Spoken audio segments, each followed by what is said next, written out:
Hello, hello, hello, hello. Hey, everyone. How are you doing? Just want to give you all a couple minutes just to everybody come on in. We are now live on YouTube and Facebook. And let's see, we have Janai's here. Hey, Janai. We have Kayla here. Hey, Kayla. Hey, it's like straight up 9 o'clock. We are listen, every week we are getting better at this, y'all. Let me tell you. I think this is like the second or third time that we've been like on time. Sometimes we're a couple minutes behind, Kate. So Understood. I mean, yeah. that's most of my life. Yeah. Yeah. But how have you been today? How's your day been? Getting there, hanging in. I've been unwell just lately, but feeling better today, so that's good. Oh, that's good. How's your basement coming along?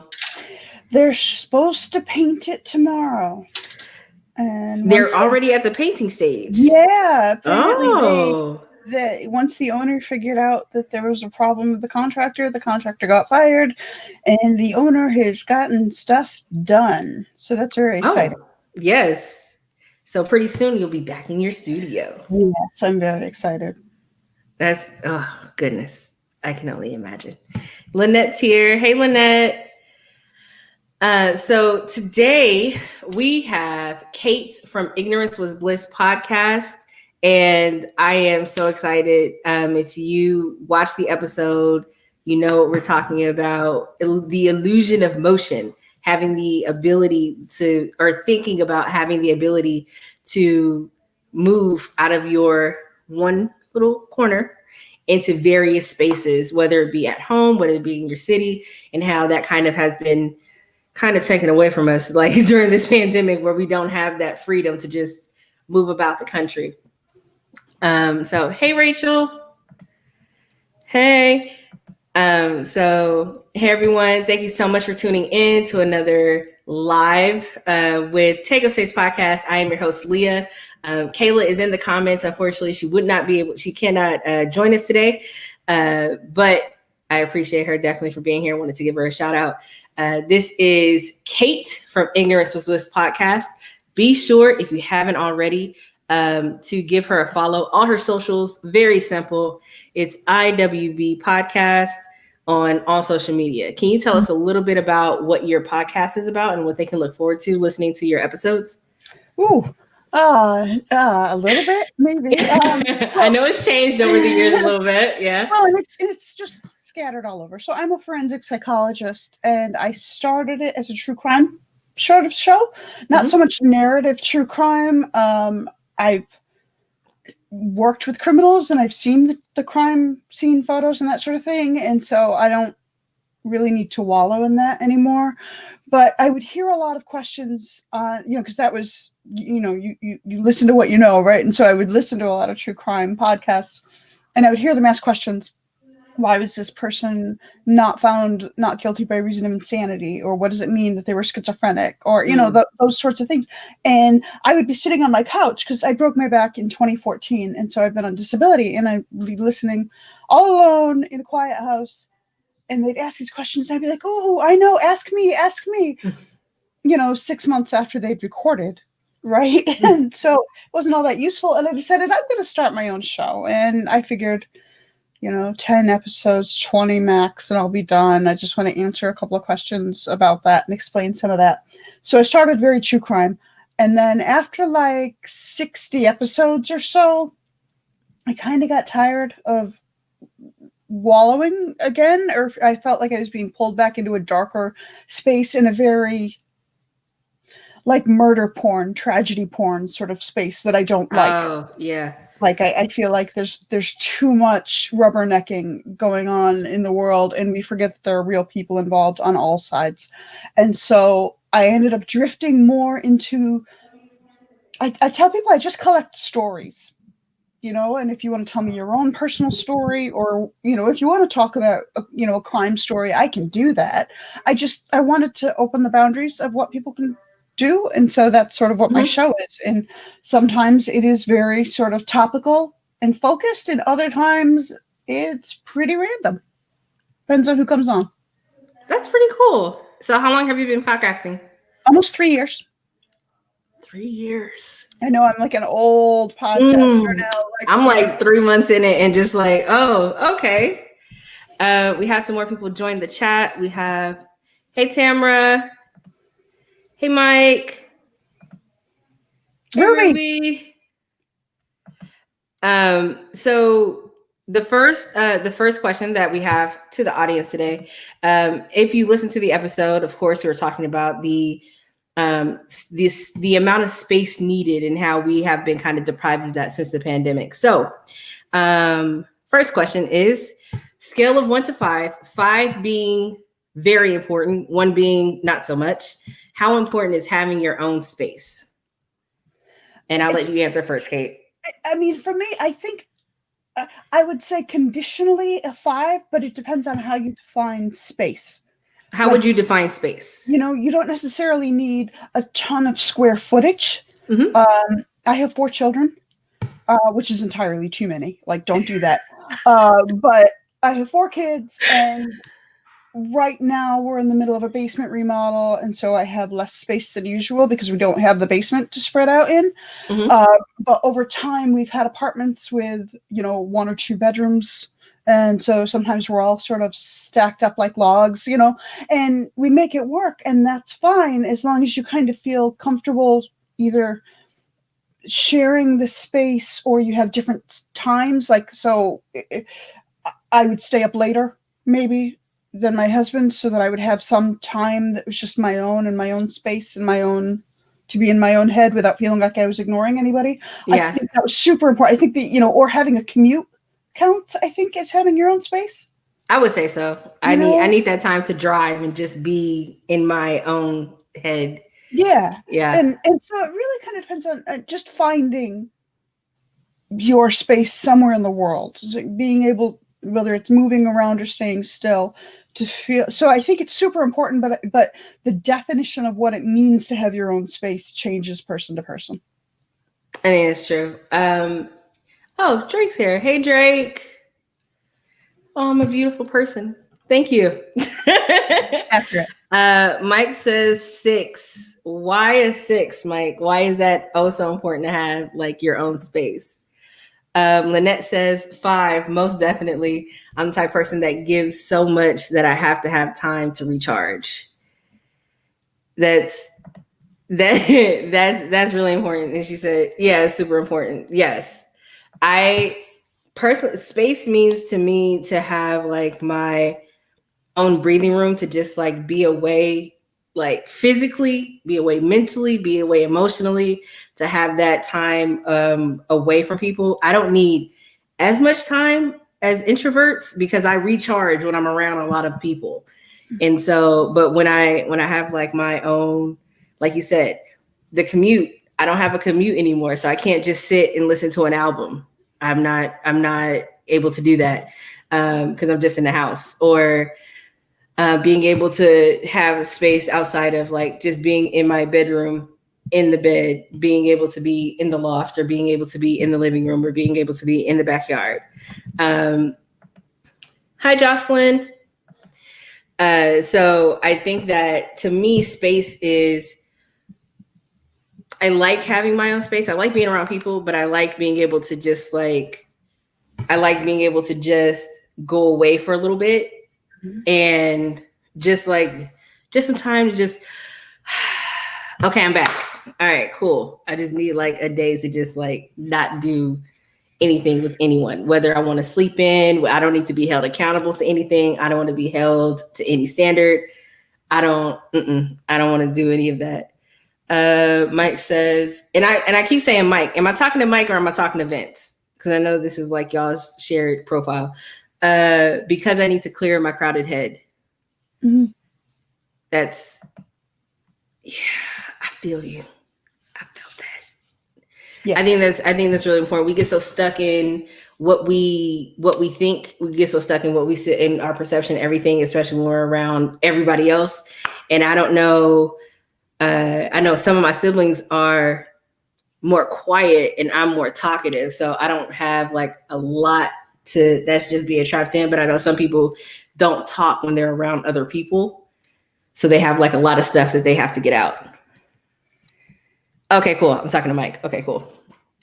Next question. Unless anybody, if you're still answering, answer. That's fine. We're going to the next question. Derailed. Like, I'm never focused.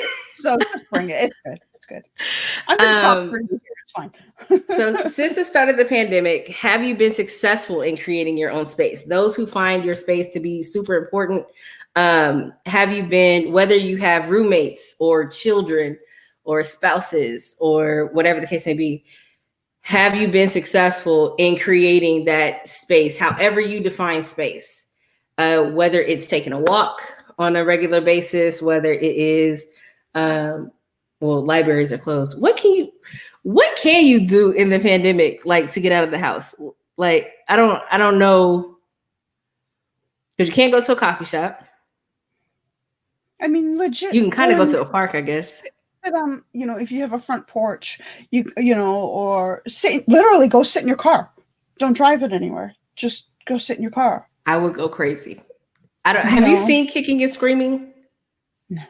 You haven't seen there's a scene in Kicking and Screaming where Will Ferrell is in his car and he is like, I am a swirling vortex. And every time I think about that, I'm like, no, I can't. I would go crazy sitting in my own car.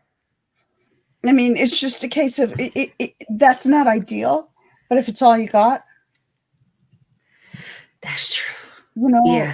Like, I can't, seriously, go use the bathroom and take longer than you normally would. Things like that. Like, it doesn't matter as long as you're, I think, alone for at least a couple of seconds. So my father died last year and we had the memorial at my house. And so my house was suddenly overrun with people. And I set an alarm on my phone, and every, I think it was every 90 minutes, my phone would go off and I would excuse myself and I would go up to my room and close the door and just take about 3 minutes to just breathe and sort of process whatever had just happened in the past hour and a half, and swear. That was helpful. And then I would go back to the crowd again. But I needed, and in that case, I needed the alarm to remind myself, like, don't get too enmeshed in this, and because otherwise at the end of the day, I'm going to be just out of my own head.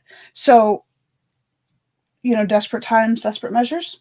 Yeah. Okay. Yeah. Taking space where you can get it. That,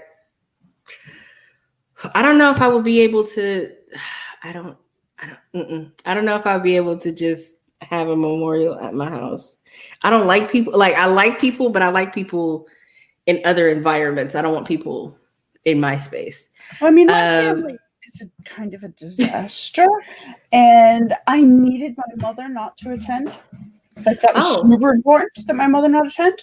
And so by having it at my house, I could control that she couldn't attend. Good thinking. So things like that. But, like, since the pandemic, like, you asked the question, since the start of the pandemic, have I been successful? And the answer was, I was. Like, for a while, I was. I shifted. So, I have a podcast. My husband is a college professor, 4 kids. So my house got real crowded real fast. And so I shifted my sleep schedule. So I was staying up later than everybody else, because my husband and I were sharing office space. And so sometimes we would work in tandem, but for the most part, he would do his teaching. And then when he was done, I would go downstairs, and that's when I would edit, and that's when I would record and whatever. And so it was as much about mental space, and temporal space, as opposed to physical square footage, because we were using the same room. And that worked pretty well. And that worked pretty well right up until the beginning of August, when we started this basement remodel. And the idea was, we had an unfinished basement. We're going to build 2 offices down there, because my husband's down there all semester, and it looks like next semester, likely, he will be teaching from home again. I'm doing pretty well with this podcasting thing. And so let's make this official. Let's do this and make space for it. 6 weeks later, they said 2 weeks it would take. 6 weeks later, we're still not done. So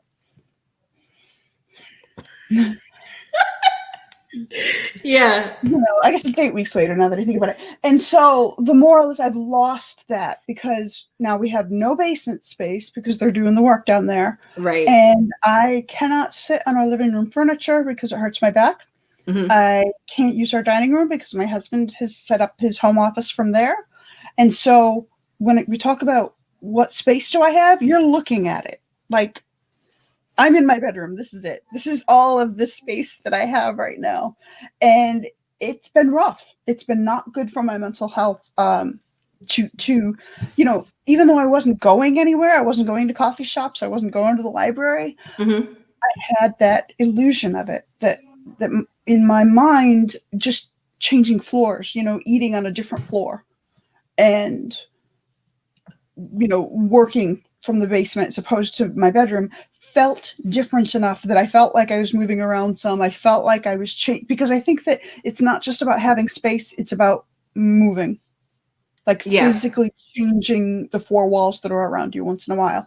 And I haven't been able to do that for the past 8 weeks. And so I can tell you empirically, it sucks. I know your pain. That's why it's like, it's been tough, like doing things just because I know I'm getting up to walk the 20 steps to my desk. I'm not going anywhere. I don't have anything to like look forward to do. Everything is right here. There's my commute. There it is. Yeah. I see you in the comments. I'm coming. Okay. Let's see. Mike says that he goes running to have his own space. Cool.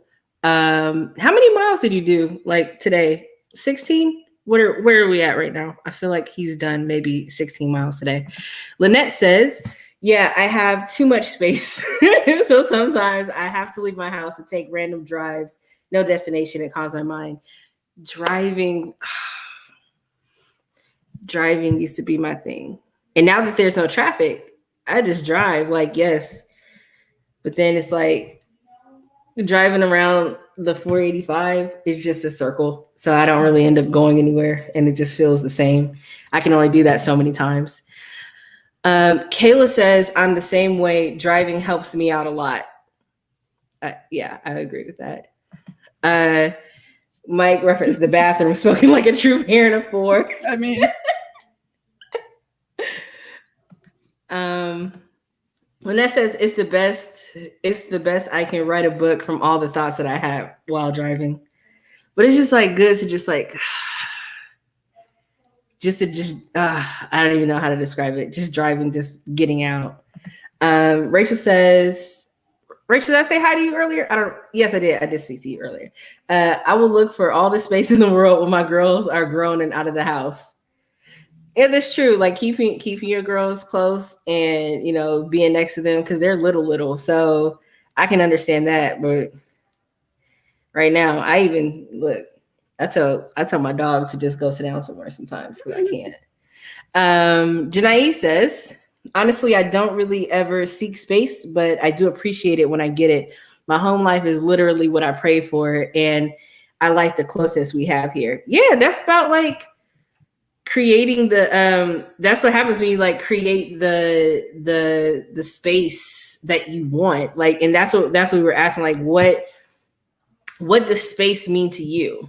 It's not always just physically being away from people, but it can be, in a house or a park or a car or at work or wherever the case may be. What does that space look like? And, space can be emotional, space can be mental, space can be physical, space can be spiritual. There's different types of space. So it's like, how would you define having that space away? And just because you have space, it doesn't always mean that you're by yourself. I think that you can have space away where it's like, look, this is just me and the family time. And I think it's super important. It's not necessarily that I need it. I don't need alone time. Mm-hmm. I need to know that I could get it if I did need it. Okay. You know what I mean? Like, it's not necessarily that I use it. It's sort of like, I know that I serve as the safety net for a couple of friends of mine, mm-hmm. where I almost don't ever hear from them unless they're in crisis. And I used to kind of resent that. I used to be like, hey, how about the occasional what's up in between implosions in your life? But then I realized the role that I serve for them is their safety net, and they don't get in touch with me unless they need me. Mm-hmm. And they almost, like one of them, for instance, has a history of domestic violence. And so I think that I'm literally her safety net, that literally I'm the place that she would go if she had to. And she doesn't want her partner knowing where she would go if she had to escape. Do you know what I mean? And so I used to resent that, but then I realized, no, that's just a different role that I play in her life. And she doesn't use the space that I represent to her, because she doesn't need it right now, but she really, really needs to know that it's available. And I think that on a less crisis level, when I had the basement and the first floor and my bedroom, I had this illusion of motion, and I had the sense of, if I need to be alone, I can go do it. That doesn't mean I did every day. Because, I joke about, 4 kids and I need to get away from them. But the reality is I worked really hard to build the family that I have. Last week was my 20th wedding anniversary. That's work. Hey. Right? Yeah. That's work. And so I worked hard for that. And part of how you work hard for that is by not avoiding him all the time. I would hope not. And so I don't need to be alone all the time. I just know that it's important to me to find ways to be alone when I call it the brain weasels, when the brain weasels start screaming, and and I get anxious, or I get up in my head and I need quiet time and I need apart time. And right now I just don't have that option. Yeah, because sometimes you just need to just decompress, but decompressing doesn't always mean that you need to escape reality. Mm-hmm. You didn't run today? I think we have an imposter. Mike never not runs. I don't know. I don't know how I feel about that. Ruby says, video games are how we create our own space. 2 out of 4 of us are still working, and the other 2 hang out in the living room. But my brother is playing on the PS4 and I'm on the Switch. We're out of each other's way, but still in a way together. That makes sense. That's like, what is it? Together apartness? Apart togetherness? Yeah. Parallel play. Yeah. I like that. Mm-hmm. Yeah. See, so having your own space doesn't always mean you're being by yourself. Lynette says, happy anniversary. Thank you. Let's see. The next thing that we talked about after, because we talked about a lot in this episode, but one of the things that I really took away was how we handle lists. So there have been all these things about how to be more productive and how to get your day started and how to, make sure that you feel accomplished, because the whole thing is you should be accomplished in some sort of way, right? And so you have to create there's this workism culture that we're in, and we have to constantly be moving towards something, constantly be working on something, constantly be on the go accomplishing. And if you're not accomplishing, you're failing. There's no in between, right? And in the episode, we talk about how there are people who are just I write down, before I go to bed, I write down 3 things that I have to do the next day, or I have to make a list of what to get done. And you brought up a very good point, because you were, and I don't want to get this wrong, you are a teacher for special needs kids, or you ran a center? I ran a learning disabilities ADHD clinic. Okay, you ran a clinic. Okay. Mm-hmm. And in that time, well, first of all, can you tell us a little bit about that? Well, this was about that first. 1,000 years ago, but I'm a clinical psychologist, and so I do assessment is my focus, my specialty, and this started 15 years ago, and at the time we as a culture, we're still operating under the idea that there's a right and a wrong way to handle things. Mm-hmm. And so, still now you go to Staples and there's planners and there's organizers and there's to-do lists and that kind of thing. And that's kind of presented as the correct way to function, the grown-up way to function, the professional way to function. Right. And I've always kind of one of the major reasons I went into psychology, and specifically assessment and forensic work as well, is the idea that a lot of what we do, like our symptoms, exist for a reason. And it may not be the reason that everybody wants you to do it, and it may not be the single healthiest or most efficient or whatever way. But so, like, for instance, anxiety exists for a reason. Anxiety exists because for some reason or other, your brain feels like you need to pay more attention to the world around you. Mm-hmm. And so your body gets into it. Your body becomes, you become hyper alert. You're paying more attention to your surroundings. It doesn't feel all that pleasant. And there are other ways to manage it. And we work on kind of bringing it down, but it exists in the first place for a reason. It's not and if you have anxiety, you're not broken. You're just functioning in a different way than people who aren't. And that was real big when I was running the learning disabilities and ADHD clinic, because people with ADHD, they're not broken or wrong or screwed up. They just organize differently. Mm-hmm. And one of the very early sort of quick and dirty tricks that I learned about how can you tell whether somebody is anxious or has ADHD, because a lot of times they look the same. They're physically moving around and they have trouble. They want to fidget.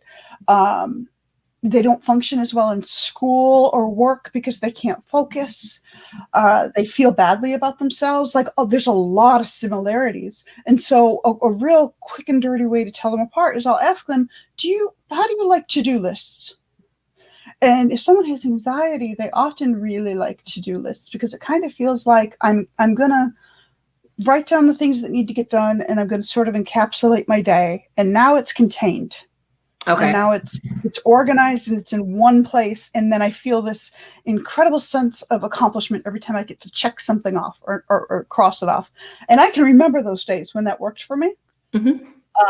I developed epilepsy in 2016, and at that time developed ADHD because the lesion is right in the frontal lobe, right where so now I have ADHD and I didn't then. So I kind of know both sides of this coin, and it's a crappy coin. I don't like it.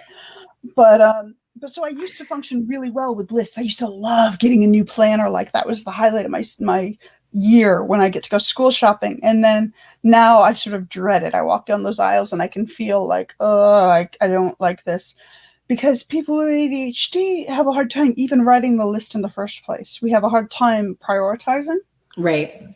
What is most important, what is less important, and in what order should I do things? I don't even know, like, how do I write the list? Do I write it chronologically? Do I write it in order of importance? How small do the items get? Like now if you have me write a list, item number 1 is always write list, right? And it's not all that helpful. And so I realized after a while that it's not that I'm not broken. I'm not wrong in how I function here. I just organize differently. And I don't think ahead very well. I don't plan ahead very well because ADHD brains tend to scatter focus around, and we pick up different details, and we can think of a lot more like what ifs, what might happen today. And that's really hard to write a list when you don't really know what the day is going to bring, and you can think of all the possibilities. Whereas anxiety wants to contain the day and bring the day in more manageably. And so for anxiety, if you can write a list, you feel like you're preventing the day from scattering. ADHD feels like the day is already scattered. And I don't know how to contain all that. Right. And so I would ask somebody, how do you handle writing lists? And if they're like, I hate writing lists so much, I'm like, let's test for ADHD first, and then we'll see from there. And if they're like, I love lists, lists are great, they keep me on track, I'm like, let's test for anxiety instead. So one of the points that you made was that if you have a problem with, or if even getting a list written down of what to do for the day, you said to change it. And so instead of writing what to do, write down what you have done, mm-hmm. to look at what you have accomplished instead of like, okay, what is there that's left to do? What is it that I have to look forward to doing? That's one of the things. And then the other thing was, instead of trying to work in a sequential order of write the episode, edit the episode, make sure that you record, this promo, do this thing, or get this paper, cook this food, go to that store, do this thing. Instead of working in that way, group the list and just from the group pick a thing to do. Get started. And those are both coping mechanisms that I used to just sort of teach people. And when you're teaching, you hope it works. And you're not really sure. And then once I developed ADHD, I was like, what do you know? Good for me. I wasn't screwing these people up. Like, awesome. And so, yeah, I mean, the idea of grouping lists, errands that I need to run this week, those are good, especially if you do it like in weeks at a time. Like sometime this week, I need to get to the post office. Right. And this way you're giving yourself an entire 7 days to do it. And you can wake up one morning, you can be sitting in the car and be like, okay, I'm going to pick one. I'm going to do this one right now. And if you can get 2 or 3 done, cool. But if all you can do is one, that's okay. You're still accomplishing something. Right. But the thing about ADHD is there's a lot, we are told a lot that you are not functioning the way you're supposed to. We should all over ourselves, right? Because we're told we should do this, we should do that. And I used to tell people, like, don't shit all over yourself. It's not good. And that you end up, when you don't write a list and then later somebody asks you, like, what'd you get done today? And your brain goes, I don't know. Right. What did I do? Yeah. And so if you start that practice of just writing down, what did you accomplish today? You start proving to yourself, like, I'm not a complete loser. I'm not, completely dysfunctional. I'm getting things done in a different order, or I'm getting things done that I didn't plan to do, but I'm getting things done. Right. And I think that's super important, one way or another, whether you write your to-do list in advance and then check items off, or whether you write your what I did today list at the end of the day. Either way, you have like a tangible reminder that you're functioning. Yeah. So to the audience who's listening, I have a question. Not that we're testing you or anything, but how do you particularly handle lists? Like, are you the type of person that has to have things done in sequential order? You have your list of everything that you have to do today, and there has to be check marks, boxes, and you have like 15 different journals from every sale at Staples, Office Max, Office Depot, and whatever other store has stationery? Or are you a person who's like, okay, I'm going to do whatever it is that I need to do at the spur of the moment and then get to whatever I need to, which leads me to procrastination. Like, I feel like, but ever since we recorded that episode, I have been trying to be more consistent in writing down things that I have accomplished for the day. And it does actually make me feel like way better and more like, oh, I did actually do something today. Like, it's not even just like, oh, like I made my bed or I swept the floor. It's like, no, I answered most of the calls at work today. I signed in at work. Like, I was on time today. Yeah. Like, it was just like, I made this meeting, or I was able to set these appointments, or, these things got edited, or I was able to accomplish this for the business. But since being able to create the accomplishment list at the end of the day, or even in the middle of the day, because sometimes I forget, what did I do yesterday? It helps me to keep my days from blurring so that I can have like a distinction between days, because every day is just like, I don't even know. I don't even know what's what like anymore. Like, I had to remind myself 4 different times when I was on the phone with clients that today is Thursday. And I checked in 3 different places. Like, are you sure it's not Wednesday? It surely feels like a Wednesday. Okay. No, today is, I think no, today is sure. I'm sure. Let's see. Janae says, I have a planner I use for work. I write daily tasks and check them off as I complete them. Janae, I thought that I would, even in high school. Nope. I mean, that's what we are taught is the.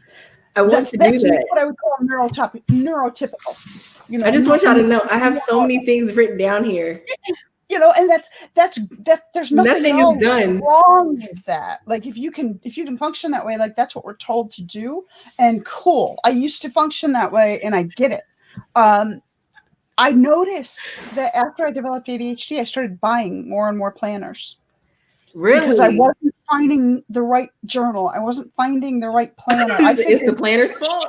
Well, yeah, that like I'm just something about, you know, I'm just not clicking right. I'm just not vibing right with this somehow. And so maybe if I get the right planner. And finally I was like, I'm not buying a planner this month, this year, this whatever.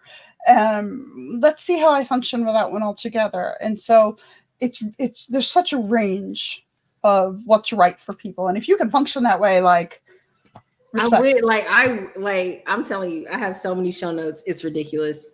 Like I have debate stuff mixed in with podcast stuff, mixed in with information that I'm supposed to look up for another research project.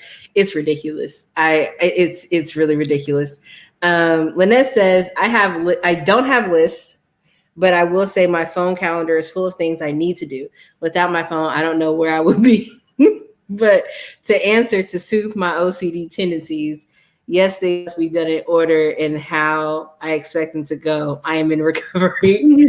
Lynette, what happens when things are not done at 5:46 and they were supposed to be done at 5:35? What happens? I'm curious to know. Janae, shout out to Jocelyn Lawson for the planner. Okay. Kayla says, I have reminders, but it depends on what's going on for that month. So are you planning out things for the entirety of the month? I'm like, at this point with the pandemic, the next 24 hours is all I can do. That says you don't want to know. My husband is prone toward OCD, and I watch him like, man, if stuff doesn't go as he expects, he derails pretty quickly. And, well, that actually, it reminds me of Drake, because Drake said that it's funny. It's a question that he is like, if you tell me to do something, and this question was more about trust. If you tell me to do something, I will do it. And I said, my only thing is, if you don't do it the way that I want it done, then that's what's going to be the problem.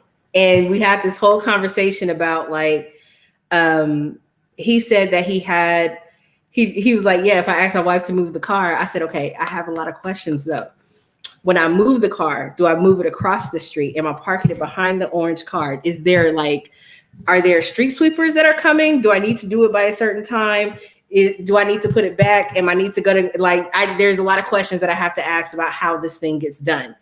But if it's not done right, I'm just like, if I say, okay, order the shoes, and you don't order the shoes the way I like the shoes ordered, then it's like, okay, listen, I have issues, y'all. I really do. I just have issues. Let's see. Kayla says, yes, she plans for the month. That's a whole 30 days of planning. Kayla, you're a good one. You are a good one.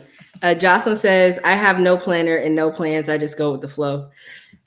Yeah, if I was retired, that would be my life too. Yes, that would definitely be my life too.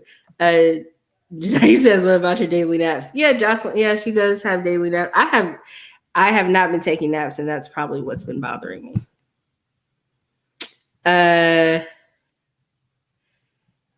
Let's see. Oh, Lynette says Drake struggle. She's the same way. It is like I just have a lot of questions. I just have a lot of questions about the way things should get done, because I just want them done right. Because I feel like if they're not going to be done right, I'm going to have to go back and do them again. And I swear to you, talk about things being done a certain way. I swear that this is not a joke. This is reality. That if we didn't have a dishwasher, I wouldn't still be married. Because, some couples argue about money. right? My husband and I spent the first 10 years of our marriage arguing about the dishes, about what time they should be done and whether they should be done in the morning or at night. And do you leave them out to dry or do you hand dry them? And, and blah, blah, blah, blah, blah. Like so many details about it. Ma'am. Right? I'm saying because I had one way and he had a different way, and those two ways were like diametrically opposed. And I mean, they weren't like knockdown, drag out fights, but they could have. We got a dishwasher. Is the moral of the story. I don't. But then I think that goes to like roles in the house, though, I think, but in my experience, I would just have to like, look, the floor needs to be swept. This is how often the floor needs to be swept. If the floor is not swept, this is like a conversation, but it just needs to be done. But I can't fault somebody for not, because they didn't grow up with, especially if they didn't grow up with me. But if they don't sweep the floor, how I like the floor to be swept, I can't. I just figure like that's not a hill that that's worth dying on. Well, that's the thing, is that it boiled down to if you have a strong feeling about a chore, it wasn't always dishes, but no, yeah, whatever the chore is, yeah. If you have a strong feeling about it, then you need to be the one that does the chore. Right? Yes. That was fine until I broke my back, and now suddenly I can't, like, if something's below the knee, basically, it might as well be on a different planet. Like, this is, again, why I have 4 children, is to go, can you hand that thing to me that is right there, but I can't reach it, And, but you have to adjust a lot, and you have to learn, which hills am I going to die on and which am I not? And the way things are done sometimes is almost more important than whether it's done at all. I don't know. Like, I'm trying to think, like, because listen, living with other people will definitely have you like questioning your sanity of like, okay, I know I do it this way, and to me, this is the right way to do it. Well, I was going to say, this is just right. This is the way to do it. But with other people, and they're just like, no, but I do it this way. Listen, okay. I don't want to turn this into a dictatorship, but listen. Listen. Bam, this is not done. I have a lot. I have a lot. Jesus still working on me, y'all. Jesus still working on me. What are y'all talking about? I was like, they're going back and forth about naps. But yeah. Okay, fair. Which is another thing that my husband and I have like diametrically opposed. And man, I have to get out of this bedroom. Because like I said, I'm stuck in the bedroom all the time. I try to be really respectful of his sleep schedule, but I'm still stuck here. He has that ability that some people have that I am learning that I have an irrational resentment about, is that he can come up and take a 20-minute nap and wake up and feel refreshed and go back to his day. And I'm like,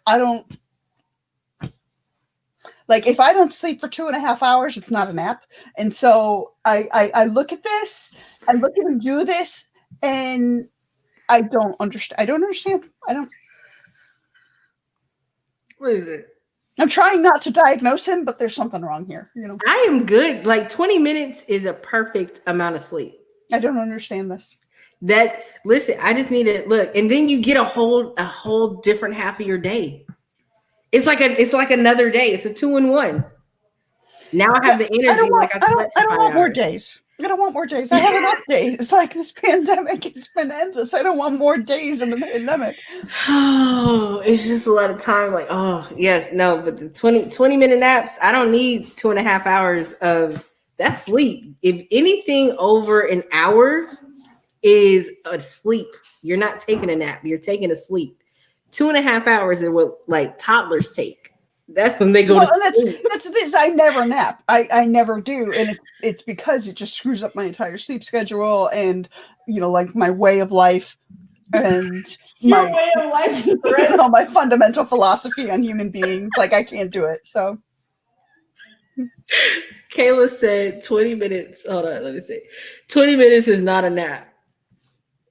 I spend 15 minutes. First of all, that just means you don't know your bed or your body well enough to like go to sleep. I can go to sleep anywhere, as y'all know.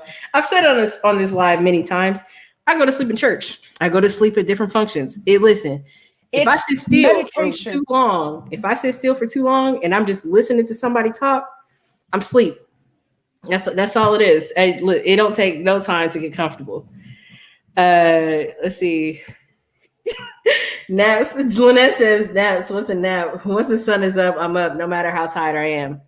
Lynette, I love you, girl. I do. I have so much love for you. I need to introduce you to the world of naps because you will be teaching little children, and you're going to need all the energy you can get. You're going to want to steal away for just 20 minutes in your car during lunch to take a nap because they will have siphoned all of your energy. Okay?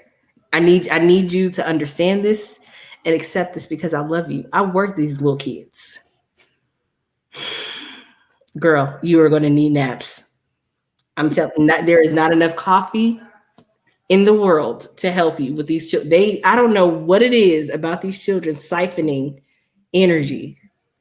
I don't know who taught them this or where they get it from, but as soon as you see them, you just lost all benefits of your 8-hour rest. And she said 20 minutes is a tease.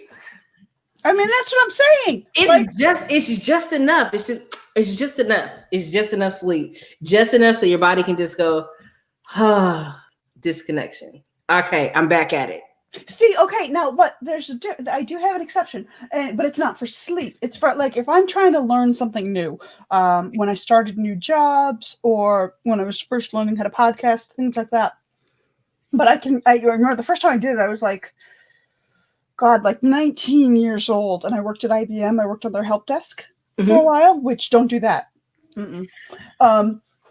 No, but there was so much information. There's so many details because they work with like these huge mainframe systems as well as personal computers and printers and all kinds of whatever. And the woman who was training me had worked there for, I don't know, 500 years approximately. And she felt that training meant just giving me all the information she had. And I had like some tolerance, whatever it was. I was 19, and so I probably had a longer tolerance than I would have now. But I would reach a point where I'd be like, I need the bathroom. And again, back to that bathroom thing. I would go to the bathroom and I would lock the door.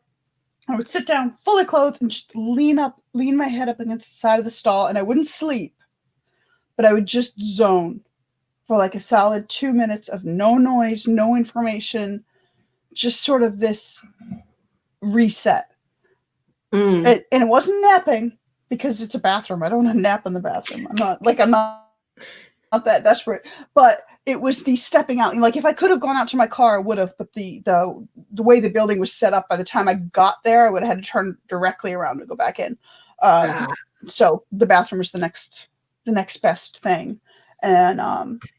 And it was just this opportunity to step out and recycle. It's like, when everybody gets irritated when they're like, there's a problem with my computer and the IT guy says, turn it off and back on again. That is a fact. It is a truth. It is one of those true things. There are not many like true norths in life, but that is one true thing in life, is that you turn it off and back on again. And the same applies to your brain. That's why you need a 20-minute nap. You just need to shut down. But that's the thing, is if I actually fall asleep, it's 2.5 hours. Like I need your body to get it together.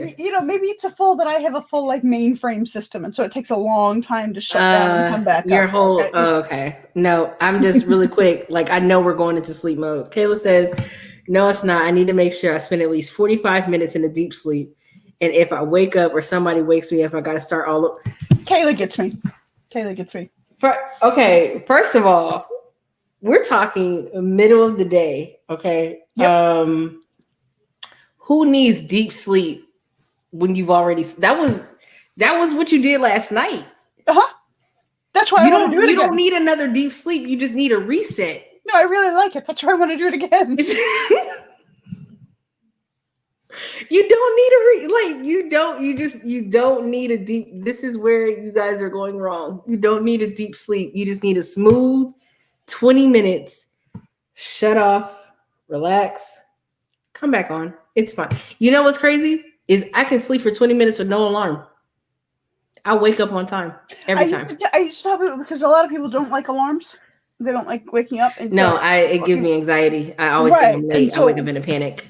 One of the tricks that I would tell people is get a brownie pan, or a cookie sheet or something metal, and put it on the floor and lie down on the couch or your bed with your keys in your hand over the side, over the brownie sheet. Mm-hmm. And about the time that you fall asleep deep enough to let go, that's going to prevent you from, you'll drop the keys, it'll make a noise, it'll wake you up, but it's not an alarm noise, it's not a freak out noise. Didn't the scientists do something like that with marbles? Could be. Psychologists are considered scientists at times, so I was thinking there was an experiment that they were doing. They were trying to find the missing piece of something, and I can't remember what guy was doing it, but he would hold marbles in his hand because he thought the idea would come to him just before he would fall deep in sleep. So he thought that if he held the marbles and once he dropped it, when he woke up, his brain will have reset enough so he can actually see the problem clearer and get the answer. That's going to drive me crazy now. People who like not to fall asleep deeply. For me, I'm like, you can keep your keys, and I'm going to pull the blanket right up to my chin, and I'm also going to lock the door. Like that's. Yeah, no, I don't. I'm gonna have a list, and on my list, I think someone trying to break in if I'm dropping my keys. You'd wake up, wouldn't you? You know what I'm saying? But this is the thing. That on my list, panic, though. Yeah, on my list, item 1: take a nap, 2.5 hours. Oh my gosh! No, I just need. Listen, I need a good. If I'm extremely tired, I'll sleep for a good 45 minutes. And that's just me just in the Papa San sleep, 45 minutes. But 20 minutes is typically my interim sleep. My husband does that. I don't understand. I'll sit here and glare at the side of his head and be like, okay. Let the man enjoy the simple pleasures of life. Exactly. I'm not going to interrupt him, but I'm going to think weird thoughts about him. Well, thank you so much for being on with us tonight. Can you tell people where to find you and if you have anything that you would like to plug? I know you're on break right now, but the floor is yours. I mean, that's it. There's me. They're welcome to hit me up anytime. I have a Facebook group, which is, you don't have to listen to my show to join it, and it's super active, and you've seen it's pretty random and pretty irreverent, but it's also really good. It's both for somebody says, I'm having a bad day, and people know to ask, would you like us to express sympathy for you, or would you like us to throw the most inappropriate memes we can find at you? It's that sort of, and we, so I have that. I'm on Twitter, same, and just, I'm starting up against it. I'm not fully on break. I've been releasing a little at a time. It's just hard to record more than, an hour at a time right now. And so I'll be back online permanently soon because I'll be out of here soon, I think.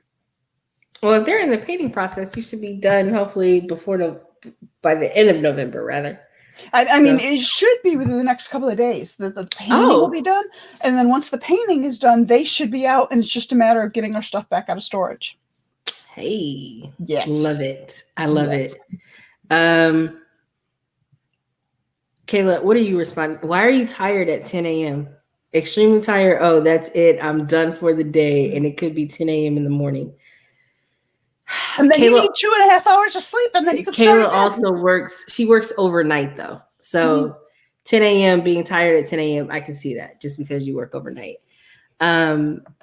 Before everyone go, make sure that you follow Kate at IWB Podcast. Also, make sure that you follow Kayla at The Buyer's Journey on Instagram. Thank you so much for y'all supporting her. I really appreciate it.